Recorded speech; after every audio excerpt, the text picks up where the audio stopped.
Oi, gente, tudo bem? Para quem não me conhece, meu nome é Ingrid Silva e esse aqui é o meu canal onde eu tento cumprir o compromisso de postar pelo menos um vídeo por semana e às vezes eu falo miseravelmente. Gente, não repare meu braço de merendeira, mas é que ou eu gravo nessas condições ou eu não gravo, entendeu? Porque eu tô com vários assuntos para falar com vocês, tô com várias ideias, vários projetos, várias coisas. Mas eu nunca executo nada, porque sempre tem algo que acaba me atrapalhando. Como eu ainda não ganho dinheiro com o YouTube e as minhas métricas ainda não são tipo, nossa, olha lá, o tanto que ela bate por vídeo, eu acabo dando prioridade para o meu Instagram. E nem lá eu tenho dado a prioridade que eu deveria neste momento. Então, eu tô testando aqui hoje um quadro Arruma e Fala. Porque eu tô cheia de serviço de casa pra fazer, acabei de me recuperar de uma virose, dengue, não sei. Então, assim, o serviço acumulou e eu quero falar justamente disso com vocês, sabe? Então, vamos ver como é que vai ser o procedimento desse quadro.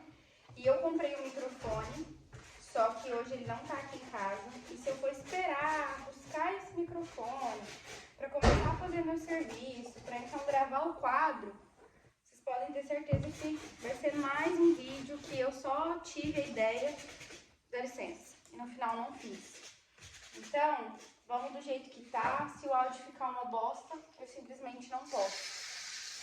E se der certo, nos demais, eu já me programo pra fazer com o microfone. Como eu disse pra vocês, eu fiquei meio doente, e aí muito serviço de casa acabou acumulando. E aí eu aproveitei o tema para a gente poder falar um pouco sobre isso. Eu acho que cada mulher e cada homem, quando nasce, tem determinadas aptidões e tem determinadas coisas que vai ficar o resto da vida fazendo por obrigação. Porque ou não vai ser bom naquilo, ou ainda que seja bom, não vai gostar. Eu vejo da seguinte maneira: quando você não é bom em alguma coisa, você pode se desdobrar para tentar sempre aprender e melhorar.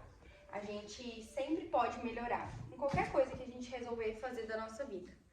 Mas, às vezes, mesmo que você faça direito, ou mesmo que você melhore, você não vai gostar. E é justamente o fato de não gostar que muitas vezes vai fazer com que aquela ação seja sempre o seu segundo plano. E no meu caso, isso é justamente a parte que envolve organização de casa. Eu sempre gostei de cuidar de criança. Então eu acho que quando eu tiver meus filhos, arrisco dizer que eu vou ser uma boa mãe.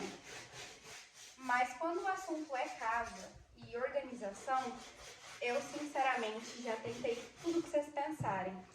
E eu não consigo gostar disso. Eu já tentei fazer em dias diferentes, já tentei fazer um pouco cada dia, já tentei dividir com meu esposo, fazer junto com ele para ver se melhora, mas eu não consigo. E o que me deixa mais chateada é, eu não gosto de bagunça, eu não gosto de desorganização e muito menos de casa suja. Então, apesar de não gostar de fazer também, eu acabo me desdobrando porque ver que as coisas estão sem fazer prejudica muito o meu emocional. E eu demorei muito tempo para perceber isso e a minha chave só virou quando eu percebi que eu não tenho outra escolha. E algumas coisas na vida, infelizmente, temporariamente, você acaba não tendo escolha. Então hoje eu ganho muito melhor do que eu já ganhei um dia. O meu esposo também, e eu poderia dizer que comparado ao que a gente ganhava quando a gente casou, nós estamos na nossa melhor fase. Só que nós dois batalhamos muito para que essas coisas ainda melhorem. E eu tenho muita vontade de arrumar alguém para poder me ajudar com o serviço da casa, pelo menos uma vez por semana, pelo menos para fazer o mais pesado. O problema é que eu ainda não consegui organizar as nossas finanças de modo que elas comportem isso sem gerar grandes dificuldades. Porque é aquilo. Isso é algo que eu quero? Sim, mas não é nem de longe a minha prioridade. A minha prioridade é tentar engolir o sapo e gostar, apesar de tudo. E aí eu resolvi nesse vídeo não só contar pra vocês esse meu lado, que quem me segue no Instagram já deve ter percebido, mas eu resolvi trazer pra vocês alguns pontos, porque se você passar pela mesma coisa que eu, às vezes você pode tirar de lição. Então, primeiro ponto de tudo, faça listas das coisas que você mais procrastina. Escreva e coloque em um lugar que você vai conseguir ver aquilo que você realmente passa despercebido, aquilo que você deixa sem fazer e aquilo que, na maioria das vezes, você nem se lembra que precisa fazer. Ah, mas se eu não lembro, se eu não faço, como que eu vou produzir a lista? É porque se você parar para observar com foco nisso, você encontra. Então, se você parar para pensar no que tem aí na sua casa que precisa ser feito e você não está fazendo, você pode ter certeza que você vai achar.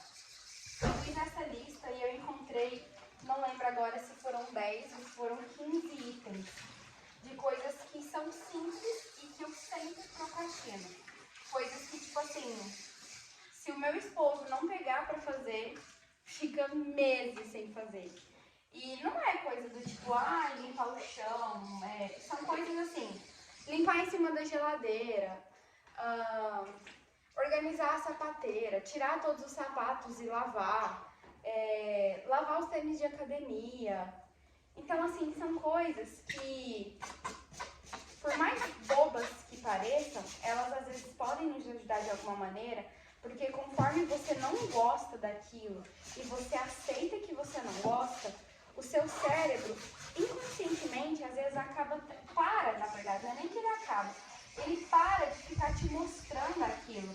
Porque ele sabe que todas as vezes que você vê algo nesse sentido, você vai liberar uma descarga, não de energia ruim, mas de hormônios ruins, sabe? Você não vai ficar satisfeita vendo que você tem 1001 coisas para fazer das coisas que você mais detesta. Então, assim, eu fiz essa lista e em decorrência, eu não sei se foi em decorrência disso, mas eu acabei ficando doente bem na semana que eu tinha terminado a minha lista. E eu tô decidida que, apesar dessa doença, né, ter me abatido, na semana que vem eu vou tentar de novo. E eu vou tentar todo dia, sabe? Fazer pelo menos um pouquinho, pelo menos um item daquela lista. Porque não tem escapatória. Hoje a gente vive num sistema capitalista que te dá a oportunidade de pagar alguém para fazer algo que você não quer. Mas você precisa do recurso. E como eu já expliquei para vocês, eu não tenho. Então essa é a primeira dica. A segunda dica é, coloque isso na sua rotina. Então eu tenho como rotina, pelo menos uma vez na semana, limpar a casa inteira. Tipo tudo, dar aquele faxinão. Se isso não acontece no meio da semana, tem que acontecer no final de semana. Já aconteceu de não acontecer? Já aconteceu de não acontecer. Porque por mais que isso esteja na minha lista de prioridades de planejamento da semana, eu não vou dizer pra vocês que esse é o top 1. Porque não é, sabe? O meu top 1, e isso é algo que eu falo desde quando eu morava na casa da minha mãe, porque ao contrário da minha mãe adora serviço de casa. Minha mãe faz com gosto. A minha mãe faz muito bem e ela sempre tentou me ensinar. Eu que realmente não tive aptidão para poder aprender. Eu faço, sabe? E eu até faço direito, mas eu acho que por não gostar de fazer, nunca fica igual quem gosta. Então, assim, eu não faço ao ponto de, fica mal feito, precisa repetir. Mas eu faço sempre pensando, eu vou fazer aqui, eu vou fazer de um jeito ok. Mas não vai ficar impecável, mas também não vai precisar repetir, entendeu? Vai dar pra passar. E eu sei que isso é errado, sabe? Isso não é certo. E talvez um dia esse canal cresça e as pessoas me cancelem por estar sendo verdadeira aqui. Mas eu sempre coloco, né, essas pequenas metas. Do tipo, tem que fazer, não tem escapatória, não tem recurso. Ou você faz ou você faz. E aí eu acabo dando um jeito de fazer. Por mais complicado que seja. Eu hoje vivo uma realidade diferente da que eu vivia quando eu me casei. Para vocês terem ideia, quando eu casei, eu morava numa casa relativamente maior que essa, eu não tinha cachorro. E além disso, eu também não tinha muitos móveis. Então a minha casa se resumia basicamente em cozinha e o meu quarto. e o chão, né, da casa inteira e o banheiro. Então, uma vez que você tivesse limpado tudo no chão, eram poucas coisas para se organizar. E lá eu até penso que eu conseguia manter um pouco melhor a organização da casa. Mas eu trabalhava das 8, né? Eu entrava no serviço às 8 e eu trabalhava das 8 até por volta de 6 horas. E aí eu saía, quando eu ia pra academia no horário do almoço, eu ia pra academia. Nessa época, gente, eu até lavava, até passava roupa, pra vocês terem noção. Coisa que hoje em dia eu praticamente não faço mais. Então, com o tempo, meu esposo tenta me ajudar e ele acabou percebendo que eu não tenho não só aptidão, mas também não tenho vocação, gosto para fazer esse tipo de coisa. E ele me ajuda no que ele pode. Mas, mesmo sendo 2 pessoas só, não é suficiente. Até porque, em termos de horário e tempo, ele trabalha muito mais tempo fora do que eu. Então, assim, depois disso, eu vivi outras realidades, sabe? Eu melhorei o meu espectro de criação e eu pude, no meu âmbito profissional, criar coisas que outrora desejei. Como, por exemplo, depois que eu trabalhei nesse serviço das 8 até às 6, diariamente, eu tinha meu horário de almoço e tudo, eu comecei a trabalhar numa agência de marketing. E essa agência abria às 9 da manhã, eu ficava lá de 9 até 11 só, e depois eu retornava 1 e ficava até às 6. Daí eu comecei a faculdade, então eu comecei a sair 4. E a faculdade também é algo que me tomou muito tempo, porque no horário do almoço eu sempre gostei muito de ficar com meu esposo. É um dos poucos tempos que a gente tem. E quando a gente não tá treinando, a gente opta por ficar junto, entendeu? Porque a gente falta o treino pra poder ter esse momentinho, sabe? E é uma coisa que eu e ele gostam, e é por isso que eu digo pra vocês, a gente tem que também ser sábio na hora de escolher o nosso parceiro.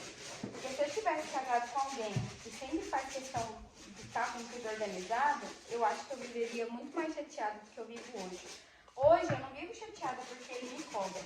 Eu me chateio comigo mesma porque eu vejo as coisas pra fazer e eu acabo não fazendo e não tendo ânimo, sabe? Então, assim, é óbvio que eu luto contra a minha não vontade todos os dias. E é claro que tentar encontrar trabalhos que me permitam ficar mais tempo em casa me ajudam muito. E às vezes a gente fica se dando desculpas e colocando as coisas como justificativa para as nossas mazelas. Mas eu digo para vocês que eu tive a experiência de ficar um tempo sem trabalhar. Eu fiquei 3 meses sem trabalhar, ficando em casa e tudo.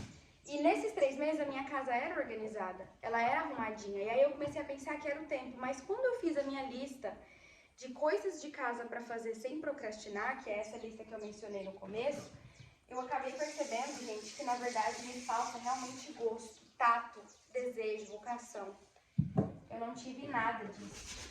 Porque nem na época que eu não fazia nada, além de acordar, ir pra faculdade e ficar de boa em casa com meu marido, fazer o almoço, que foi o período que eu fiquei sem trabalhar. Nem nessa época eu tive atenção para essas outras coisas, sabe? Então, assim, se você parar pra pensar, você vai conseguir identificar as suas mazelas. Eu sei que dói, é um processo doloroso, mas sempre dá pra melhorar, sabe? Você sempre vai poder recomeçar quantas vezes forem necessárias. Você sempre vai poder olhar por outros aspectos. E mais do que isso, você sempre vai poder encontrar sentido naquilo que você está fazendo. Então, hoje, eu acho que me incomoda não só porque é a minha casa, mas porque eu tenho alguém que mora comigo e que eu amo demais e que eu gostaria de fazer qualquer coisa pra ver aquela pessoa feliz e bem, sabe? Então, quando não tá tudo organizado do jeito que aquela pessoa merece, parece que eu tô falhando com ela. Eu sei que isso é caso de resolver no psicólogo, eu tenho plena consciência. Mas aí sempre vem aquela questão, o dinheiro que eu poderia gastar na terapia, eu gasto pra alguém limpar a minha casa. E fico livre desse desgosto. Mas enfim, eu quis falar isso com você porque a gente que é mulher, a gente já nasce com diversas cobranças. e às vezes essa seja a cobrança que mais dói em você. Porque hoje ela é a cobrança que mais dói em mim. E como eu disse anteriormente, o que mais dói é que ela é de mim pra mim. E não existe nada pior do que você sentir que você falhou com você mesmo, sabe? Então, assim, faça a lista, tente colocar como prioridade, tente reservar um tempo para mexer com aquilo que acaba te incomodando. E não se esqueça de todos os dias fazer o que você pode para tentar mudar aquela situação. Então, todos os dias eu tento reestruturar e criar nos meus pensamentos, não só uma outra forma de ver as coisas, mas também uma forma de conseguir gastar menos, ter mais dinheiro, quitar logo as contas para poder me livrar desse problema. E quem sabe uma hora a gente não consegue, né? Espero que você tenha gostado desse vídeo, curta, compartilha, manda para sua amiga que também sofre disso. E até o próximo. Tchau!